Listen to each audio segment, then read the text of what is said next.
Famous baking and cooking থেকে আমি সোমা বলছি। আজ আপনাদের সাথে শেয়ার করছি একটা চিকেনের রেসিপি। চিকেনটার মধ্যে একটা স্পেশাল মশলা ব্যবহার করেছি, যার জন্য চিকেনটার স্বাদ কিন্তু দারুণ হয়েছে।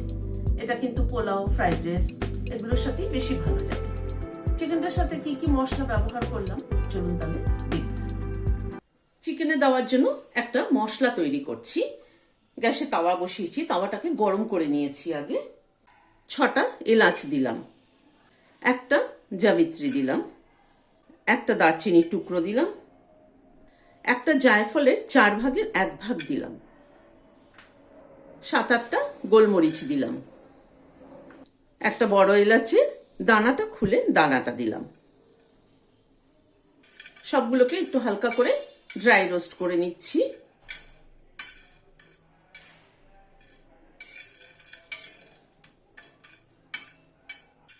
এই মিনিট 2 মতো সময় ধরে গ্যাসের ফ্লেমটাকে একদম লো করে দিয়ে মশলাটাকে ড্রাই রোস্ট করে নিলাম। মশলাটা থেকে কিন্তু একটা সুন্দর সুগন্ধ বেরোচ্ছে। এবার গ্যাসের ফ্লেমটাকে বন্ধ করে দিলাম, দিয়ে মশলাটাকে নামিয়ে নিচ্ছি একটা প্লেটে। একটু ঠান্ডা হলে এটা গুঁড়ো করে নেব। এখানে একটা বাটি নিলাম, 10-12টা কাজু দিয়ে দিলাম, 2 চামচ পোস্ত দিয়ে দিলাম, অল্প একটু জল দিয়ে ভিজিয়ে দিচ্ছি। 10 মিনিট ভেজানো থাক, তারপর এটা একটা পেস্ট তৈরি করে নেব। গ্যাসে কড়াইতে সাদা তেল বসিয়েছি। এখানে 4টে পেঁয়াজ কেটে নিয়েছি, এরকম লম্বা লম্বা করে রিং রিং করে কেটে নিয়েছি। এটা ভেজে নিচ্ছি, বেরেস্তা বানিয়ে নেব। বেরেস্তা করার সময় কিন্তু তেলের টেম্পারেচারটা ভীষণ কন্ট্রোলে রাখতে হবে। তেলটা এমন গরম করে ফেলতে হবে না যাতে পেঁয়াজ দেওয়ার সাথে সাথে পুড়ে যায়। গরম হবে, অথচ অতটা গরম হবে না, মিডিয়াম গরম হবে।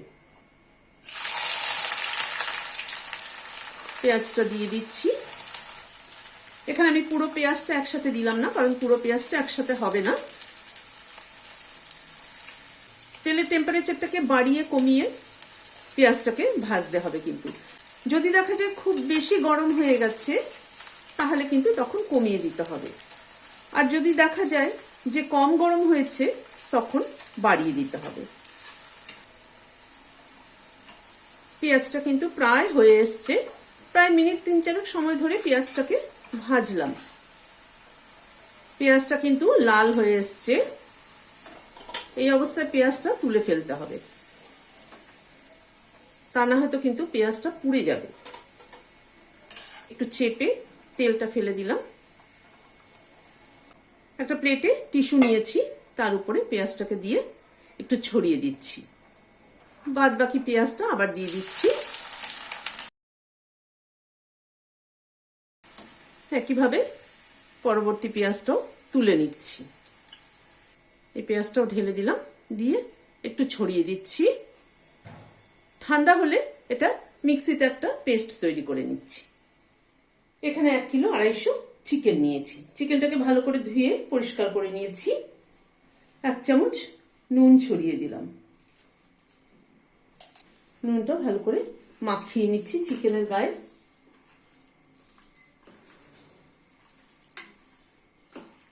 নুনটা ভালো করে চিকেনের গায়ে মাখিয়ে নিলাম। এবার চিকেনটাকে একটু সাইডে সরিয়ে রাখছি। এখানে 200 গ্রাম টক দই নিয়েছি, বাট দইটা কিন্তু খুব একটা টক হলে ভালো লাগবে না, একটু ফ্রেশ দই চাই। এখানে উঁচু উঁচু 1 চামচ ধনের গুঁড়ো দিলাম, এটা রোস্টেড ধনের গুঁড়ো। 1 চামচ কাশ্মীরি লাল মির্চ দিলাম। ধনের গুঁড়ো আর কাশ্মীরি লাল মির্চ দিয়ে দইটাকে একটুখানি ফেটিয়ে নিচ্ছি। দই সবসময় রান্নায় ব্যবহার করার আগে দইটাকে ফেটিয়ে নিলে দইটা কাটে না। দইটাকে ভালো করে ফেটিয়ে নিলাম। চলুন এবার তাহলে রান্নাটা শুরু করি। গ্যাসে একটা কড়াই বসিয়েছি, সাদা তেল দিচ্ছি।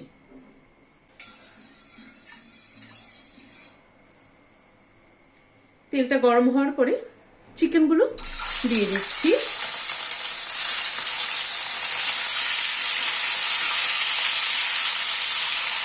গ্যাসের ফ্লেমটাকে মিডিয়ামে করে চিকেনগুলোকে ভেজে নিচ্ছি। আগে চিকেনটাকে হালকা করে ভেজে তুলে নিচ্ছি। আবার বাদ বাকি চিকেনগুলো দিয়ে দিচ্ছি।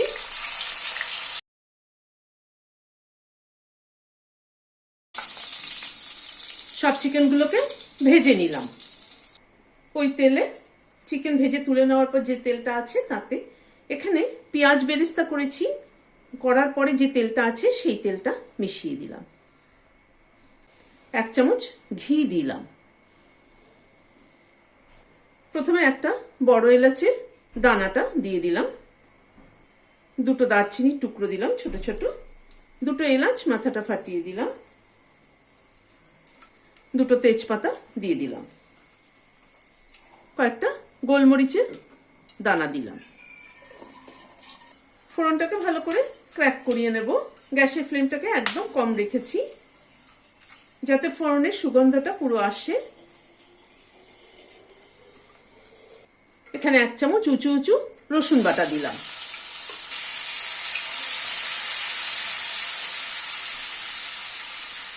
2 চামচ আদা বাটা দিলাম,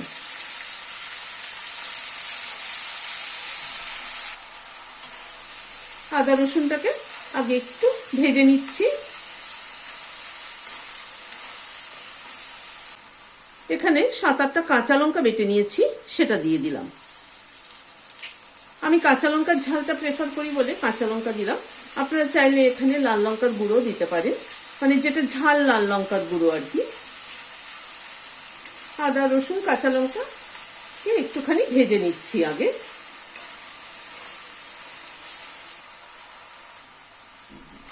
আদা রসুন কাঁচা লঙ্কাটাকে এই মিনিট খানেক একটু নাড়াচাড়া করে নিলাম।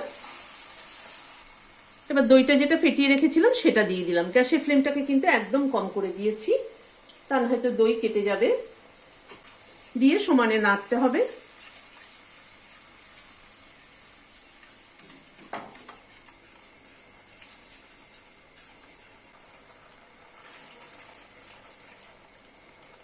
দইটা দিয়ে মিনিট 2-3 নাড়াচাড়া করে নিলাম। 1 চামচ নুন দিয়ে দিলাম। নুন কিন্তু আমি আগে দেইনি, চিকেনে মাখিয়েছিলাম 1 চামচ, আর এই 1 চামচ দিলাম।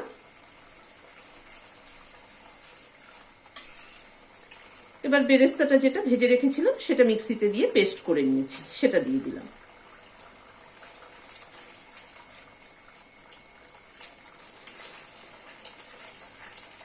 প্রায় মিনিট 3-4 সময় ধরে পুরো মশলাটাকে আরেকবার কষিয়ে নিলাম। এবার চিকেনটাকে দিয়ে দিচ্ছি। এবার চিকেনটা মশলার সাথে আবার একটু কষিয়ে নেব। চিকেনটাকে একটু ঢেকে দিচ্ছি, মশলার সাথে কষানো হোক। মিনিট 5-7 মতো ঢাকা ছিল, ঢাকাটা খুললাম।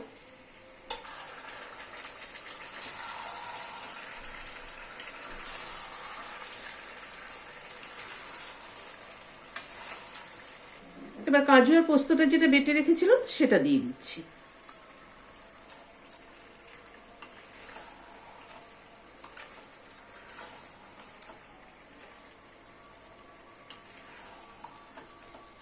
কাজু আর পোস্তটা পুরোটা মিশিয়ে দিলাম।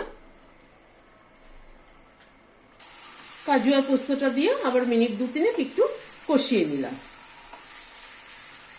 এবার গরম জল দিয়ে দিচ্ছি।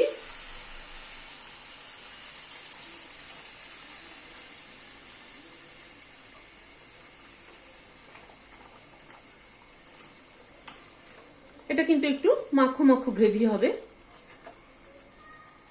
আর একটু জল লাগবে মনে হচ্ছে।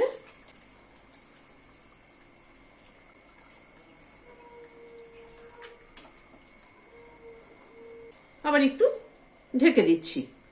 গ্যাসের ফ্লেমটাকে একদম কম করে রেখে মিনিট 2 একটুখানি কুক করে নিচ্ছি। মিনিট 2-3 মতো ঢাকা ছিল, ঢাকাটা খুললাম।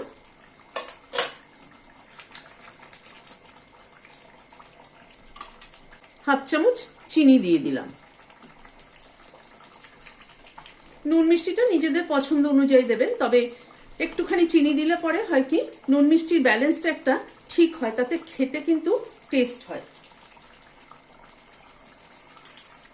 এই যে গুঁড়ো মশলাটা করে রেখেছিলাম সেই গুঁড়ো মশলাটার থেকে 1 চামচ আর হাফ চামচ দিয়ে দিলাম। কেওড়া ওয়াটার দিচ্ছি 1 চামচ, দিয়ে মিশিয়ে দিচ্ছি পুরো। গ্যাসের ফ্লেমটাকে বন্ধ করে দিচ্ছি, দিয়ে ঢেকে দিচ্ছি স্ট্যান্ডিং টাইম 5 মিনিট। এটা কিন্তু কেওড়া ওয়াটার দিলাম, কেওড়া এসেন্স না। এরকম একটা চিকেন কিন্তু ফ্রাইড রাইস, পোলাও বা রুটি পরোটার সাথেও কিন্তু ভালো যায়। রেসিপিটি যদি ভালো লেগে থাকে তাহলে একটা লাইক এবং সাবস্ক্রাইব করার অনুরোধ রইল। আজ তাহলে এখানে শেষ করছি। নমস্কার।